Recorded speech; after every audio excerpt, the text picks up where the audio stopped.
Welcome back to GCC Kids Connection, where we are connecting with each other while you're home from school, we're connecting with some really cool books, and most importantly, we're connecting with God's Word. We're so glad you're here. Hi kids, welcome back as we're going to find out what's up with Fuzzle and his friends today. We're going to start with chapter 17 of our book called New Kid in Town. Let's see what happens to Fuzzle next. He now has the best home ever. Let's see where he goes tonight. When I awoke that night, I felt great. My full tummy had made me contented and my soft bed had given me a good rest. I climbed out of my bed almost hating to leave its comfort, but I told myself that I had something to look forward to. Some of my friends were waiting at my door when I made my appearance. They wanted to know just how much I liked my new bed. I assured them that I had never slept better, and from the way that I looked and grinned, I'm sure they believed me. We headed then toward the pond together. There was a coolness in the air, and I had felt it approaching for some time now, but each night it seemed to get a little bit sharper. Other animals seemed to notice that too. Without saying so, we hurried a bit to get our breakfast. I think that we were all thinking about getting back to our beds as quickly as possible. Again, the picnic area did not yield as much as it did earlier in the summer. I went with the rabbits to Mrs. Peter's garden patch again, and I noticed that one of the coons was there also. But after a curt greeting, he took himself to the far side of the garden and seemed to suggest that he would be happy if we stayed on our side. We did, because there was plenty for everyone. There was no need to argue about it. We ate quickly and headed for home with full tummies. As we walked off down the path, I heard the dog begin to bark. Another animal must have come into the patch that wasn't quite as cautious and careful as we had been, and the guard dog had been aroused from his sleep. I was glad that we had finished and were on our way home. The barking dog was no threat to us now. We walked slowly, and when we reached the dividing of our ways, I bid the rabbits good night and headed gladly to my bed. It was so good to enter into my new home and crawl deeply into the warmth and snugness of my bed. Again, I slept very well, thankful for my friends who had provided me with such comfort. The days and nights proceeded much in the same way in the weeks that followed. I slept throughout the day and hunted where the path led me at night. Mrs. Peters cleaned out her garden, and there was very little left after she was finished. It did appear that she was determined to carefully bundle everything up for the winter. The weather was getting colder and colder. On more than one morning, the grass was frosted as I headed out of my log. I noticed changes in my friends as well. A number of them had thickened their coats, and the rabbits were changing from their summer brown to their winter white. The squirrels were busy from sunup to sundown, it seemed. I could often hear them as they scurried back and forth with seeds and nuts in their mouths. When I asked Skidder what they were up to, he just answered without even stopping, "Storing for winter." The deers moved deeply into the forest, so I did not see Cassandra and her mother. I thought of going looking for Cuddles. We still hadn't gotten together for our trip into his neck of the woods. He had sent a message with a flicker one day that he thought it best if we just waited for spring, and I agreed. I did not want to be out in the night air any longer than absolutely necessary. As the days passed and the air grew colder, a desire to just curl up and go to sleep and sleep began to overtake me. As long as there was food around, I felt that I should stir myself and go eat something. But I knew with each night that I would not be able to talk myself into venturing forth much longer. The food was getting more scarce too, and my body was more and more inclined to just bury itself in my bed and forget the whole thing. I talked to the rabbits about it one night on my way back from the trip to the almost empty garden. "Do you feel like you just want to go to bed and sleep, I asked them. "No. Why? Do you?" "I sure do," I told them. "I can hardly get myself to stir anymore." "Then do it," they said simply. "But I haven't stored," I told them. "Skidder's been busy for weeks." They looked at my chubby sides. "You've stored," they assured me. I looked down at my roundness and I knew that they were right, and I began to laugh. "I guess you're right. I have stored, haven't I?" We walked on together. "Do you store?" I asked them. They shook their heads. "No need. There's plenty for us to eat throughout the whole winter. We eat bark and such when there's nothing in the gardens." Am I the only one who just sleeps? I hoped that I wasn't that different from the other animals. "Oh no," they hastened to inform me. "A number of animals sleep all winter long." I felt a little better then. At least I wasn't just lazy. When we reached the place where the paths divided, I stopped for a moment. "You know," I said, "I think I'll do just that." "Do what?" asked Mrs. G. Rabbit. "Sleep. Just go to bed and sleep and sleep." "It's likely time, all right," said Mrs. T. Rabbit. "Oh, yes, it's time. Some of the animals have already gone to bed. It's pretty cold out here now." "How will I know when to wake up?" I asked, rather alarmed at the thought that I might just go on sleeping forever. "You'll know. No problem. They always know." I'm not sure what wakens them, but they always know. Spring. Spring. When spring comes, they know it's time to wake up. With all their assurances ringing in my ears, I was more relaxed about going to bed. "Well," I said, "I guess I'll be seeing you in the spring then. I hope you all have a good winter." I looked about me at the group of rabbit friends who had gathered around my door. They were all dressed in their heavy white winter coats. They did not look sleepy at all, like I felt, nor did they look concerned about the coming winter. They looked quite content with themselves. "Well, we'll see you in the spring," they answered me, and then they were off to go on toward their own homes.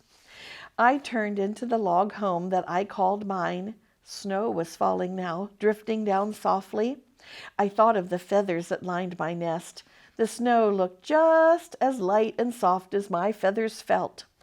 I watched it for a few more minutes, and then I went to bed. I was so sleepy. What I needed was a good long sleep. I curled up tightly and allowed my eyes to drift shut. I smiled to myself in the darkness. My bed felt so good. I would just stay right where I was. I'd see the world and the woods, the meadow and the pond. I'd see it all again in the spring. Over the next weeks, I vaguely remember stirring a few times, but each time I would just roll over and fall back to sleep. Actually, it seemed that I had really been sleeping for a short while when I found myself feeling the urge to move from my bed. I arose rather stiffly, stretched and yawned and stretched and turned and stretched some more. My muscles that hadn't been used for some weeks were still there. They just didn't work quite as well as they used to. I sniffed the air. There was something different about it. It smelled fresh and clear. An excitement passed through me. Carefully and slowly, I began to move forward. When I reached my doorway, the world seemed full of activity. Bird song greeted me and animals scurried back and forth, but to my surprise, it was broad daylight and not at all time for a person like me to be out and about. I was eager to get out and find my friends and hear all about the news of the winter. Besides, I now was aware of how empty my stomach was. Oh, how hungry I was. I looked down at myself and I found that over the winter of sleep, I had lost my well-rounded look. I tried to curl up and go back to sleep, but my stomach insisted on having something to fill it, and soon. Eventually, I gave up and crawled from my bed. If I went carefully, surely it would be okay for me to just seek out my breakfast in the daytime just this once. I went to the door of my home and peered out. The bright sunlight hurt my eyes, and I had to stand there for some time to adjust to it. At last, I felt that I would be able to see well enough to travel to the pond, so I headed in that direction. Snow still lay in sheltered places, and little trickles of water ran or dripped here and there. Tiny bits of green were showing through in some of the sun-splashed spots. I could hear the chattering of the jays, and I wondered if their quarrels had continued all winter long. A few songs mingled with the chatter.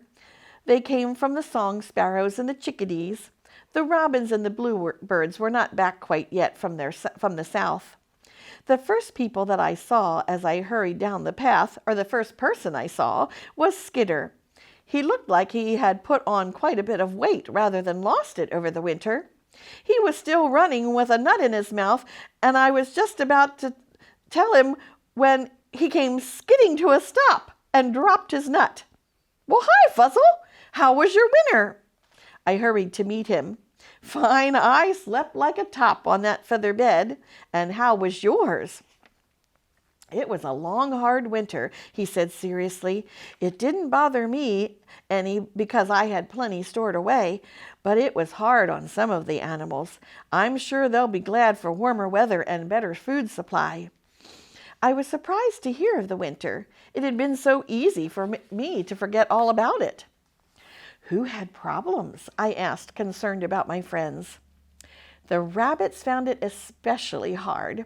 Many of them look really thin. They should start picking up now, though. I saw a little grass this morning. That's good news for the rabbits." I was sorry to hear about my rabbit friends. I remembered how they had shared so generously at the garden patch.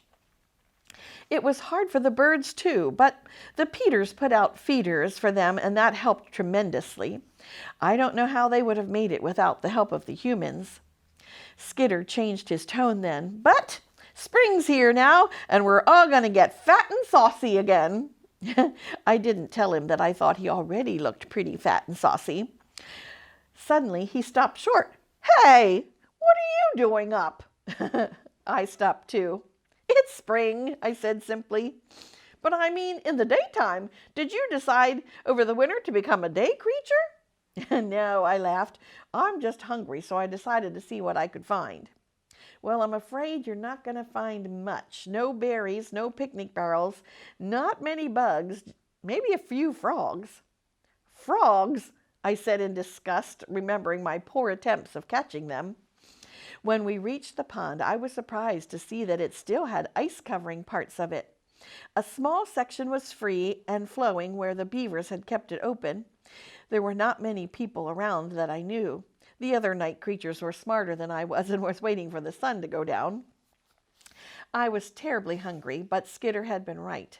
There wasn't much to eat. I pushed around at logs and rocks and did stir up a few small things. It seemed that the few bits that I found only made my stomach feel worse. At last, I decided to just go back to bed and wait until dark like I was supposed to. I crawled into my bed, fluffed my warm feathers about me, and then curled up tightly and managed to go back to sleep. It was several days later that I crawled from my bed again. I had had no idea when I went back to sleep that I would sleep this long. When I got out from my log, the sun was just going down. The air was still chilly, but there was smell of fresh growing things all about me. I stood still and sniffed, first this way, then that. It all smelled so good. Again, I headed for the pond, but this time I met two of the rabbit family on the trail. Skidder had been right. They were still very thin, though they assured me that they had some good eating in the past couple of days. They seemed very pleased with themselves and with the springtime as well. Their coats were busy changing back to their soft summer brown. I left them after our brief chat and went to Looking Glass Pond. I could hear the croaking of the frogs before I could even see the pond and the trail. They were splashing. I knew that other animals must be there before me. There were two coons. One was busy washing his breakfast, and the other was crouching very still by the water's edge. I knew that he was frog hunting, so I stood where I was so as not to spoil his chances. Soon there was a quick movement with his hand, and it came up out of the water holding his dinner. My empty stomach churned within me. Oh, how I envied his catch! I decided to try it. I knew that my hunger would make me impatient, but I had to try. There just wasn't much food to go around this time of year. I positioned myself as close to the water as I dared, and I waited with held breath. Not a single thing stirred about me. I thought that I had surely picked a very bad spot, one totally uninhabited, when I saw a movement. There near me was a pair of big eyes. I knew that the frog was beyond my reach, and my only hope was to wait for him to come closer. I set myself to waiting.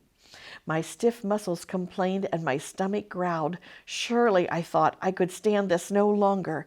Just when I was about to give up and leave the cold water of the pond, another frog came swimming closer to the first one. He was a big fellow and seemed to be out to prove a point. In fact, it appeared that he himself had decided that the smaller frog might make him a meal. I watched him approach, not moving, every muscle tense, and just as he was ready to strike, I struck instead. I could hardly believe my eyes. I got him! The little fellow gave a surprised splash and a happy croak and splashed away. The rest of that night I spent foraging, finding little bits that I could.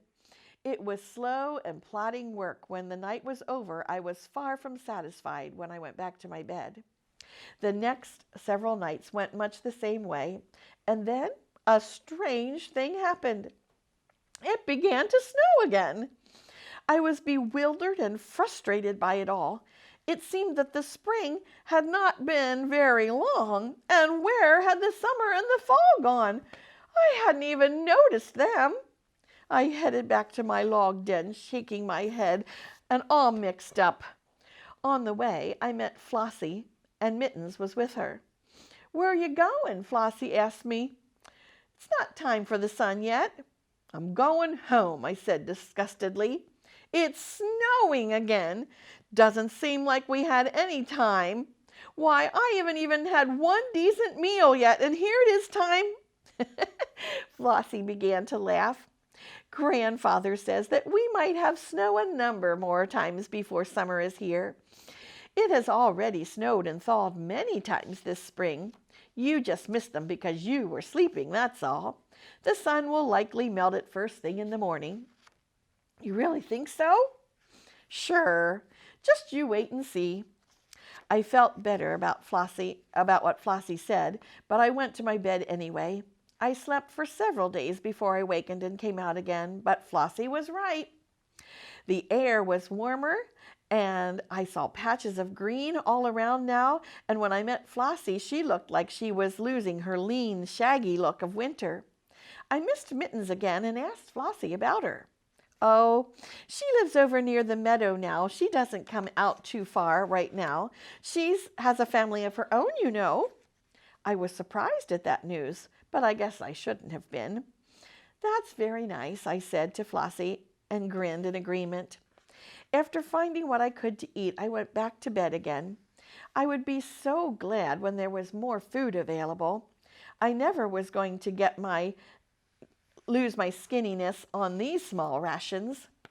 Several nights passed, and it seemed that all I was able to find were little scraps here and there. However, I did recognize that each night proved to be a little bit more successful. Cuddles came to see me. I was glad to see him again. His voice was still squeaky and his coat was full of sharp needles, but he didn't look as though the winter had been too hard on him. "My goodness, Fuzzle, what you lost in weight, you sure made up for in height. Look at you, you're almost double your size." I hadn't thought about it until he mentioned it, but I suddenly realized that he was right. I had grown. Why, I bet I was almost as tall as my mother. I did wish that I could see her again and show her off just a bit. I wondered what she would think of her near-grown son. I grinned a bit and was glad Cuddles had noticed. Cuddles was anxious to show me his part of the woods, so we started off after I had had a few bites to eat. It was a long walk for the two creatures who walk very slowly. No wonder Cuddles doesn't visit often. The woods was different where he lived. There were many pines and spruces scattered among the trees. The creatures who lived there must be very shy or unfriendly, it seemed, because nobody stopped to chat much. Cuddles knew some of them by name and called out greetings when we met. They answered politely enough, but sort of moved out of the way as we passed. Cuddles loved his part of the forest. It was evident as he showed me around. He pointed out objects of interest and excitedly told me about all the things in his squeaky voice. I enjoyed his tour to such an extent that I forgot to watch the changing sky. Suddenly, we both realized that the night would soon be taken over by the sun, and I better get to Wonder Meadow. I told Cuddles that he needn't come with me, that it would be too late for him to come back. I bid him a hasty good night, with a promise to see him again, and headed for my home in a rather lopsided lope. I knew that before I arrived, I would witness another sunrise. I must learn to keep a better eye on the moon clock. Wow, Cuddles slept all winter long. You know what that's called? That's one of your questions for today. We have a couple of more questions for you to think about. One was that Cuddles loved his part of the forest and enjoyed showing Fuzzle all the interesting spots. Pretend a friend came to visit you from out of town and had never been to your home. What are the exciting things you would share about the place where you live with a friend? And then under advice for Fuzzle, it says Fuzzle grew a lot over the winter months while he was sleeping. There's a verse in 2 Peter that says, "But grow in the grace and the knowledge of our Lord Jesus Christ." Explain to Fuzzle what you think that verse means. And then at the bottom in our science questions, it says, find out what other animals hibernate and what happens to an animal's body when they hibernate that enables them to sleep all winter long. Some interesting things to find out. Well, a lot's happened to Fuzzle. He's grown a lot, and here we are back in the springtime again. Wonder what that means for Fuzzle. Well, we'll find out the next time. See you later.